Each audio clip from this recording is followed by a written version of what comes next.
चलिए, नमस्कार मेरे प्यारे बहन भाइयों। आप लोगों की समस्याओं को मैंने आज फिर जो है बिंदुवार जो नोट करा है। पहला जो प्रश्न है कि दीदी माइंड रिलैक्स नहीं रहता है, पढ़ते समय जो है दिमाग बहुत बोझिल होने लगा है और चीजें याद नहीं हो रही। दूसरे किसी का था कि दीदी रिवीजन का मेथड बता दीजिए, जिसके लिए मैंने आप लोगों को बोला भी था कि रिवीजन का बहुत बढ़िया जो अच्छा वो है वो हम आप लोगों को बताएंगे। और तीसरा था कि ऐसा लग रहा है दीदी पीछे का सब भूलते जा रहे हैं, कुछ याद नहीं है ना, इस तरीके की समस्याएं आ रही हैं। तो सबसे पहले हम बात करते हैं कि बेटा माइंड रिलैक्स कैसे करना, क्योंकि हमें इस माइंड से ही सारी चीजें करनी है। तैयारी कर रहे हैं, अगर इसी में दम नहीं रहेगा तो फिर हम कैसे करेंगे। देखिए बेटा, बहुत बार ऐसा होता है कि कुछ लोग ना नर्वस हो जाते हैं एग्जाम में और उनका एग्जाम सही नहीं होता। तो हमें अपने मन पे यानी माइंड पे भी काम करना है कि कैसे हम अपने दिमाग को रिलैक्स रख सकें कैसी भी सिचुएशन हो। तो सबसे जरूरी चीज है कि जो अभी आप लोगों को करनी है, देखिए सबसे पहले समझो कि माइंड के लिए क्या है, माइंड का भोजन क्या है। तो माइंड का भोजन होता है ऑक्सीजन। ऑक्सीजन जितनी अच्छी रहेगी हमारे शरीर में, क्योंकि माइंड सबसे ज्यादा खपत करता है ऑक्सीजन की। जब हम पढ़ रहे होते हैं तो उसे बहुत ज्यादा ऑक्सीजन चाहिए होती है, उतनी नहीं होती है तो फिर जो वो एग्जॉस्ट होने लगता है, वो परेशान होने लग जाता है माइंड। तो ऑक्सीजन और दूसरी चीज रखनी है आपको पानी का इंटेक, दो चीजों पर काम करना है।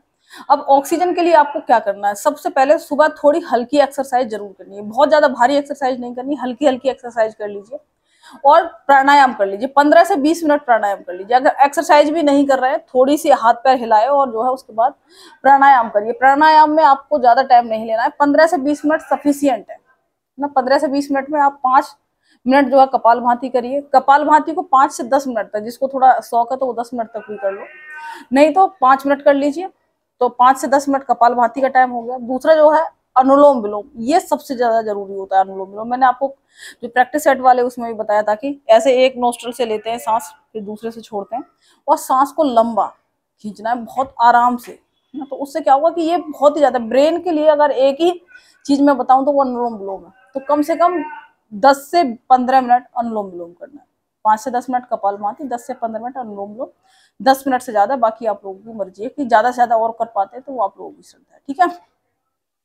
अब हम आ जाते हैं पानी के लिए। पानी के लिए क्या करना है, जब भी आप पढ़ रहे हो तो पास में पानी जरूर रखना। कोई बोतल है, प्लास्टिक की बोतल मत यूज करिए, है ना। अगर स्टील की है, कांच की बोतल है तो बोतल रख लीजिए। लोटा है, डब्बा है, कुछ भी चीज है जिसमें पानी आपके पास रखा होना चाहिए। जैसे पढ़ते पढ़ते आप बीच बीच में पानी पीते रहिए, ठीक है। अब एक और चीज करनी है, ये मान लीजिए आपने सुबह सुबह ये करना है, इसके बाद दोपहर में अनुलोम विलोम जरूर करना है। अनुलोम विलोम का मतलब 10 मिनट दोपहर में 12, 1, 2 बजे, जब भी आपको लग रहा है कि आप परेशान हो रहे हैं, 10 मिनट के लिए बिल्कुल कुछ नहीं सोचना उस समय। बस सांस का आना, सांस का जाना, कितनी गहरी लंबी सांस ले पा रहे हैं, उस चीज पे आपको ध्यान देना। इस चीज को करना बेटा, जब आप करेंगे तो इसका रिजल्ट देखने के लिए आपको बहुत ज्यादा उसकी जरूरत नहीं है। अगर आप आज सुबह ही आपने योगा करा और दोपहर में भी इस चीज को करा, तो उसके बाद आप खुद देखेंगे कि आपका जो दिमाग है वो कितना शांत है। पर जैसे जैसे आप इसे बढ़ाते चले जाएंगे, मान लो 2-3 दिन होंगे, तो जो है आपके दिमाग की पावर और चीजें शांत होती चली जाएंगी, जैसे भी जो भी हमारे दिमाग में खचपच चलती है।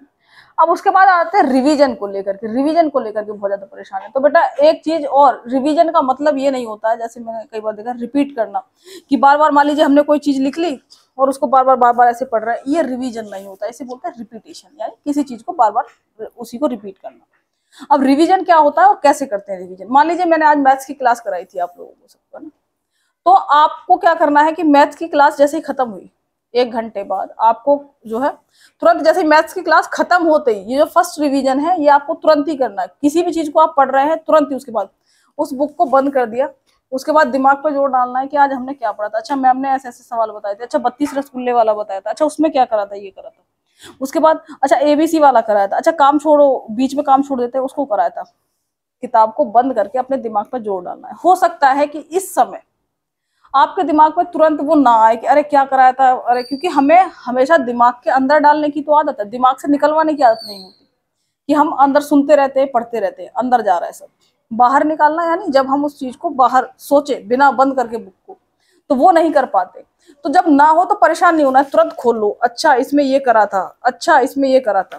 तो जो आपने 1 घंटे पढ़ा है उसे 5 मिनट में दिमाग से ऐसे रिवाइज करना है कि अच्छा ये चीज पढ़ी थी। मान लो संविधान में कोई टॉपिक पढ़ा है, अच्छा मैंने अभी ये पढ़ा था, इसमें ये होता है, इसमें ये होता है। इसके साथ साथ अगर आप पेन भी इस्तेमाल करना शुरू कर दें, मतलब रफली लिखिए उसको, कोई जरूरी नहीं है अच्छा सुंदर लिखने का, ऐसे ऐसे घचपच करके लिखते चले जाइए उस चीज को कि अच्छा ये याद आया, ये याद है। जहां भी जो है दिक्कत हो उसे तुरंत जो है देखना।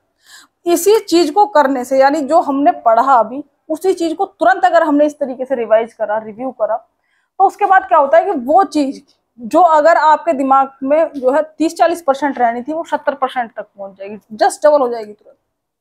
उसके बाद एक रिवीजन और करना होता है। बहुत ज्यादा समय नहीं लगता इन रिवीजन में। मान लीजिए आपने 2 घंटे कोई चीज पढ़ी, तो उसका मुश्किल से 5 से 7 मिनट ही लगते हैं, है ना, मैक्सिमम 10 मिनट तक लग जाएंगे। तुरंत रिवीजन करना है। उसके बाद रात को सोते टाइम क्या है कि मान लीजिए आपने पूरे दिन में जो भी पढ़ा, मान लो तुमने पूरे दिन में 8-10 घंटे जो है पढ़ाई करी, उसका फास्ट रिवीजन करना है। फास्ट कैसे करना है कि तुरंत एक बुक लेके बैठिए, मैथ्स की ले ली तो मैथ्स की लेके बैठिए, उसके बाद देखिए कि अच्छा मैंने ये चीजें पढ़ी थी, इट्स ओके। उसके बाद फास्ट रिवीजन, यानी पेन लीजिए और उसके बाद लिखिए, अच्छा पहले टाइप के क्वेश्चन मैंने ये करे थे, बोल बोल के करिए, कोई दिक्कत नहीं है, बोल बोल के करिए। अच्छा पहले टाइप के मैम ने ऐसे क्वेश्चन कराए थे, हमने उसमें ये चीज करी थी, अच्छा उसके बाद ये करी थी, इस क्वेश्चन को करा था, उसके बाद मैंने आज मैथ्स में ये चीज पढ़ी थी, उसमें ये था ये था ये था ये था। उसके बाद हिंदी में आ जाइए कि अच्छा मैंने हिंदी में ये पढ़ा था, उसमें ये चीज हुई थी, अच्छा मैंने पर्यायवाची भी याद करे थे, उसके ये हुए थे। कॉपी ले लीजिए, जब हिंदी का करें तो हिंदी के सामान को अपने पास रख लीजिए, रिवाइज करना है, जहां भी लगे कि अच्छा मैं भूल रहा हूँ कि क्या करा था, उसको करना है। तो 2 रिवीजन होते ही आपके दिमाग में 90% चीजें स्टोर हो जाती है। एक तुरंत बाद और एक रात को सोते टाइम, पूरे दिन का करना है। उसमें बहुत समय नहीं लगेगा जिस चीज को हम बता रहे हैं। शुरुआत में अगर लग रहा है 4-6 दिन बाद, उसका टाइम बहुत कम हो जाएगा। मेरी आदत तो बेटा ऐसी थी, जब हम पढ़ रहे थे बीएससी में है या फिर जब हम 12th में थे, तो मैथ्स पढ़ के आते थे, तो मुझे साइकिल से पैदल चलने की आदत थी। साइकिल जो है बराबर में चलाते रहते थे। जब हम पढ़ के आ रहे हैं, घर से तो जाते थे साइकिल पर चढ़ के, उधर से काफी रास्ते तक पैदल आते थे, साइकिल चलती रहती थी, क्योंकि जो सर ने पढ़ाया, अच्छा इसमें मैथ्स में ये कराया था, अच्छा वो कराया था, उस टाइम मुझे ये नहीं पता था कि टेक्निक्स है या क्या है, बस वो मेरी आदत में था।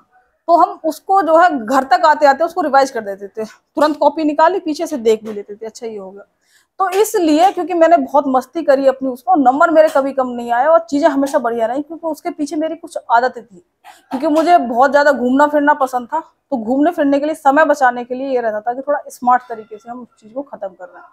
और साथ ही साथ याद करने के लिए जैसे मैंने ट्रिक्स बताई हुई है, मैंने एक वीडियो भी बनाया हुआ है कि जादुई ट्रिक करके है, कि मैंने जो 10-15 सालों से इस्तेमाल करा है, तो उसमें जिस तरीके से चीजें बताई हुई उस तरीके से याद करो। एक मैंने वीडियो बनाया था उसमें जैसे कि नंबर से हमें कोई चीज याद करनी है ना, तो वो वीडियो देखो। हर एक चीज को थोड़ा स्मार्ट तरीके से भी तैयार करो। अब जो डिजिट्स याद करनी होती है, नंबर याद करने होते हैं, हम उसमें बहुत ज्यादा परेशान रहते हैं, रटते हैं। रटना नहीं है, चीजों को समझ के तैयार करना है, ठीक है बेटा। तो इस तरीके से आप करेंगे। इसके बाद एक रिवीजन और बोला जाता है, वो होता है कि वीकली का मतलब है, जैसे मान लीजिए मंडे से आपने सैटरडे तक जो भी पढ़ा है, तो संडे को रिलैक्स रहिए, फिल्म देखिए और वही रिवीजन करिए जो आपने एक हफ्ते तक पढ़ा है। पर वो आप पे डिपेंड करेगा कि आपके पास समय कितना है, या आपको जरूरत है या नहीं है कि संडे को पढ़ना है या रिवाइज करना है। पर मेरा वो सुझाव रहेगा कि सप्ते में 6 दिन खूब जम के पढ़ाई करिए, 7वें दिन खुद की पीठ थपथपाइए, फिल्म देखिए, कुछ भी देखना है, वेब सीरीज मत देखिए, लंबा हो जाता है उनका प्रोसीजर, ठीक है। तो मूवी देखिए, 2-2.5 घंटे में कम से कम खत्म हो जाता है, दिमाग को भी संतुष्टि मिल जाती है कि एक चीज पूरी हो जाती है ना, तो उससे दिमाग को भी जो है अच्छा महसूस होता है। तो इस तरीके से आपको करना है। 7वें दिन जितना पूरे 6 दिन पढ़ा है उनका रिवीजन करना है, उनकी प्रैक्टिस करनी है। उसके बाद कुछ ऐसा टॉपिक है जो लग रहा है कि अच्छा मेरा ये कमजोर है, मुझे इस पर टाइम देना, उसको करिए और रिलैक्स रहिए, संडे को बिल्कुल एंजॉय करिए, है ना। तो एक तरीका ये होता है संडे वाला जो मैंने बता दिया। 3 रिवीजन होगा, तुरंत बाद, रात को और एक वीकली। अब आ जाइए बेटा कि हमें लगता है दीदी कि सब कुछ भूल रहे हैं, कुछ याद नहीं आ रहा है। तो मैं एक बात बताऊं बेटा, ऐसा सबको लगता है ना। ये ऐसा नहीं होता कि हम भूल रहे होते हैं या चीजों को, क्योंकि अगर हमने किसी चीज पर शांत दिमाग से मेहनत करी है तो हम उसे नहीं भूलते हैं, बस हमें लगता है। मेरे एग्जाम, आपकी इस बात से मुझे याद आया कि जब हमारा कोई एग्जाम होता था, हम लोग पढ़ के जब जाते थे, तो एग्जाम सेंटर से बाहर मैंने बहुत बार नोटिस किया, कुछ याद नहीं आता था, लगता था कि कुछ नहीं याद है ना। पर ऐसा होता नहीं है। जैसे आज तक कोई एग्जाम हुआ है कि जिसमें गए हो बिल्कुल ब्लैंक हो गए हो?